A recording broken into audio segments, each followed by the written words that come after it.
Welcome to Mudrogue. I'm Frost. I hope you guys like the new look. I'm redoing the channel with the fresh start. I'm sporting a new baseball cap. I even got a nice shiny shirt I got over at Costco. You don't want to hear that. Before we get going, remember to head over to the Discord channel. If you lose me on any of the platforms, you'll always be able to track me down through the Discord channel and figure out where I'm at. So let's get going with today's show. I'm going to start off with this is live UA map. Brian over at the new Atlas did a slightly better update that I'm going to do, but I want to get through it quickly. There are channels that do this kind of stuff that are much better than even Brian or I. And those of you that are interested in those, I'm sure you've managed to find them. So the general review of this is Ukraine, which from the Russian perspective, should be liberated completely soon, hopefully soon. I mean, you know, if you're a Russian, hopefully. This is over here in the Kherson region. Remember that the Russians have fallen back to a defensible position, which was very wise. They hold a good position here. And down over here, you look at all these kaboom, kaboom, kaboom, kaboom! Yeah, that was a kaboom that got me too. But the Russians, all on this line, are laying it to the Ukrainians. It was the stupidest thing in the world for them to move into the vacated territory. Ukraine had zero victory in Kherson. That was not a victory. The Russians just fell back to a good position where they could lay the ass whooping on the Ukrainians. Now, further up the line, as you can tell, the Russians just keep laying that backside slapping, spanking. I'm trying to be nice. That backside spanking on the Ukrainians. You know what I'm talking about? But let's get to where it really gets serious. Remember, there's a pro-Ukrainian map, and so the advancements of the Russian troops are much more than this map shows. You can tell Bakhmut is beginning to get that encirclement. Just last week or a week and a half ago, the Russian line was way down here. Oh my Lord, they're progressing forward. This point right here, the Ukrainians claim this is where they repelled the Russians. The key is two things. This is a pro-Ukrainian map, and so it is quite possible, allegedly, which I believe, that the Russian lines are further ahead. And if the Ukrainians are repelling the Russians at this point, then that means the Russians are probably further up ahead than these lines that are being indicated. But the encirclement of Bakhmut is going very well. And at this point, I had heard, allegedly, this is all for YouTube, allegedly, is that the encirclement, Bakhmut is under operational encirclement, meaning all the roads coming in and out are under artillery cover. They're getting the big kaboom. Now, further up the map, but again, everywhere along this map, you see Russian advancements. Where every time you see a rifle, you'll see Ukrainian forces repelled Russian. Way up here, look at Ukrainian forces repelled Russian. What does that mean? If the Russians are there, then you know that the line of contact is in here. It's way up here. The pro-Ukrainians, in my opinion, allegedly can lie on a map like this, but the battle and the situations that are occurring tell a different story. So even on this pro-Ukrainian map, they are admitting that the Russians advanced this far back and were repelled there. But the frontline situation is looking really good. Now, you guys know all the bull crap talk. Don't be scared. The tanks do not matter. Ukraine is going to get that boom, boom, boom ass whooping. Either way, tanks or no tanks. Tanks alone won't turn the tide of the war in Ukraine. The United States will have to step up its training program to ensure the Ukrainian military can use all the Western provided equipment. Ukraine is getting a multitude of style of tanks. They're getting Leopards, Abrams, the British tank. They're going to need mechanics for each part, for each logistic, for each training that takes months. Now, they might learn how to drive it in a week or two, but American troops, it takes a while to get a tank crew work. It takes more than a month or two. Take a year, and a good crew maybe a couple of years. Here we are here. I cannot time and date or locate this tank. So this tank may be stuck in the mud in Nebraska, Mars, Jupiter, Saturn, or it may be stuck in the mud in Ukraine. If, in fact, this is what it appears to be, which it appears to be Ukrainians stuck in the mud, Who knows when? It could have been 20 years ago. It could be in the future. Russian tanks, I believe, correct me if I'm wrong, this may be wrong, but it's a T-72, or y'all correct me, I'm not too sure. I do not know what type of tank this is. What people are saying is the large, big, heavy, bulky Western tanks are going to have a hard time maneuvering in these type of conditions. These type of conditions are prevalent right now in the wintertime, as there's still some soggy ground. Come spring, there's going to be a whole lot more conditions like this, and the idea that Western tanks are going to do well in a Ukrainian theater of operation is it's hopeful thinking. I personally don't think they're going to do well at all. Top secret British armor if tanks are damaged. These Western tanks they're basically rolling top secrets. And I think this is another reason that the Western armies, nations don't really want to send the tanks. They're going to get kaboomed. They're going to get kaboomed nicely. And some of them are going to be taken intact. The Russians are going to take them back home, tear them apart, figure out the secrets, figure out the vulnerabilities, and when a war, if it does happen between a hot war between NATO and Russia, the Russians are going to have the upper hand on the state-of-the-art equipment that the Western armies have. The whole tank situation is just not working out for Ukraine. Now, I want to show you the main problem with the Ukrainian tank issue. Leopards, Abrams, Challengers, 3 different types of repair crews, equipment, ammunition, logistics to maintain these mofos. They're big and they're heavy. And even the Russian tanks have trouble in the soggy ground of Ukraine. These big old boys, in my opinion, they're going to sink all the way to China. Now, what I think Ukraine needs, they don't need tanks. Ukraine needs battle camels. Battle camels. Battle camels can get through that mud. They can get through the snow. Look at that. It scares me just to look at these battle camels. And you know what? It takes a lot of intelligence to operate a Western tank. And any Ukrainian can operate a battle camel. Now, just to make the YouTube happy, this is from the conversation. I want to back up that statement I made, which I think is going to make the pro-Ukrainians a little pissed off. Although the U.S. and its Western allies are now giving Ukraine tanks and even other weapon systems, some of them might not arrive for months or even years.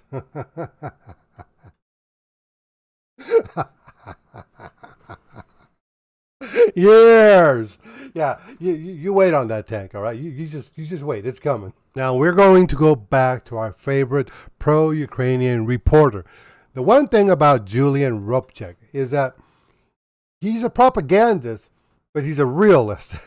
and I guess he likes to be the I told you so, because he's one of the few pro-Ukrainian reporters that will tell you the truth when he has no choice but to tell it.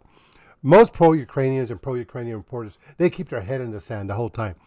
They'll admit the truth weeks after it's obvious. But let's see what Julian Rupchik is saying. I like it. If I told you what Ukrainian soldiers told me about the situation around Bakhmut, you would probably call me a Russian propagandist again.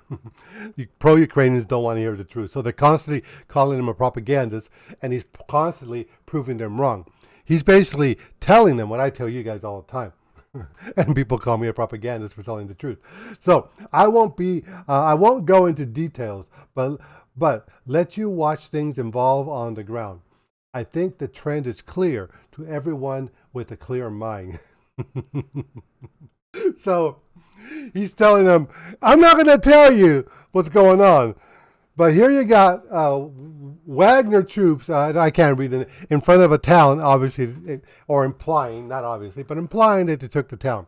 And allegedly took the town. And Julian kind of feels, it sounds like he kind of agrees with that alleged that they took the town. And he's trying to break into pro-Ukrainians to the fact that, well, I'm going to put it my way, to the fact that that the Ukrainian troops are whack! Getting spanked! Oh, how sad. I hope nobody is getting hurt in that whacking ass spanking. I really hope no one got hurt. Right? Yeah, in war. I'm hoping no one got hurt in war. Now, I'm kind of saving the best for last because this is an awesome little video. I'm going to comment through it, but I want you to notice the girl's expression and when he starts throwing down the truth bombs. Or just you could throw a dart anywhere at the global map, and you can probably find, at some point throughout the 20th century, the U.S. intervening to undermine, some type of social democratic effort and backing the most vicious right-wing elements. And the irony of them. Her expression, she's not liking what he's saying. He's saying that you pretty much can throw a dart anywhere on the map, and you'll find a place where the United States undermined a social democratic effort in lieu of the worst elements, right-wing elements. And she's not liking that. He's basically calling the truth that the U.S. goes around. Like, I have told you these things, and I'm glad that I'm starting to hear them in the media. Calling this anti-Semitism when the U.S. very consciously and explicitly out of World War II allied itself with former Nazis, helped Nazis escape justice, was complicit in what was called the rat line, with getting Nazis out of Germany and into these death squads that were run by the United States and deployed in an anti-communist fashion against the Soviet Union and against leftist elements in South America. But I didn't know this. Apparently, after World War II, I mean, if he's saying something different, this is what I'm understanding from his words. That after World War II, we took NAZI elements. We took those, brought them to work for Western efforts, and then we deployed them throughout the world to do our dirty work? Is that what's a question mark? Who ended the Holocaust? I mean, what country? The Soviet Union, actually. Okay, but I mean, she's not liking the truth. Russia lost 26, maybe 27 million people in World War II. I believe 18 million of them were civilians. Russia paid a heavy price to defeat the Germans in World War II. People think, oh, the United States won the war. The United States had a part, a lot of nations did. But the bulk, the bulk of the work and the effort and the lives lost to defeat Germany were the Russians. Without Russia, if Russia would have somehow made a peace with Germany or just stayed out of the war, the United States and the European allies would have to fight Germany alone, and that would not have gone well.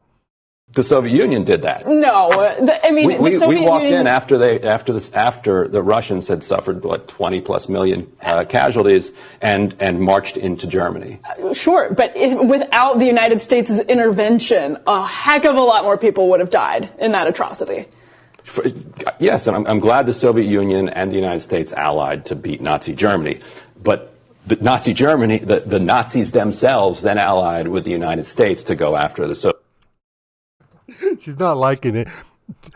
This guy may not have a job. So, yeah, near the end of the war, the Americans showed up in Europe, and they helped defeat Germany after Russia had done the bulk of the destroying the German army. The United States was not fighting in 1944. The same German army that attacked Russia was it 39? I forget my years exactly. Soviet Union, and to go after communist and social democratic elements in South America. Oh yeah, and then after Germany and the NAZIs were defeated, the United States turned around and allied itself with these same NAZIs to then fight Russia. So if you think Russia knows who they're fighting, Russia knows who they're fighting. They're fighting a war that in many ways never ended. That's an actual part of the history. Right, but again, there's lives being saved in that process, a lot of lives being saved in that process, and a lot of Americans putting their lives on the line and dying to save those lives. Sure, but many fewer than Soviet lives died to take on the Nazis. I'm going to get back to the look on her face. She's not liking it. Russia lost, I believe, 26 to 27 million. Oh yeah, but a lot of Americans died. You understand?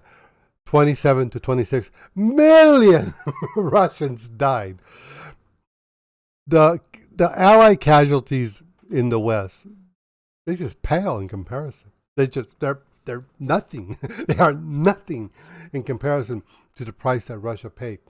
And this is the strength of the Russian people and the Russian military. The Russian military is not just the Russian military, it is the Russian people. If the West thinks they can defeat Russia, it's not going to happen.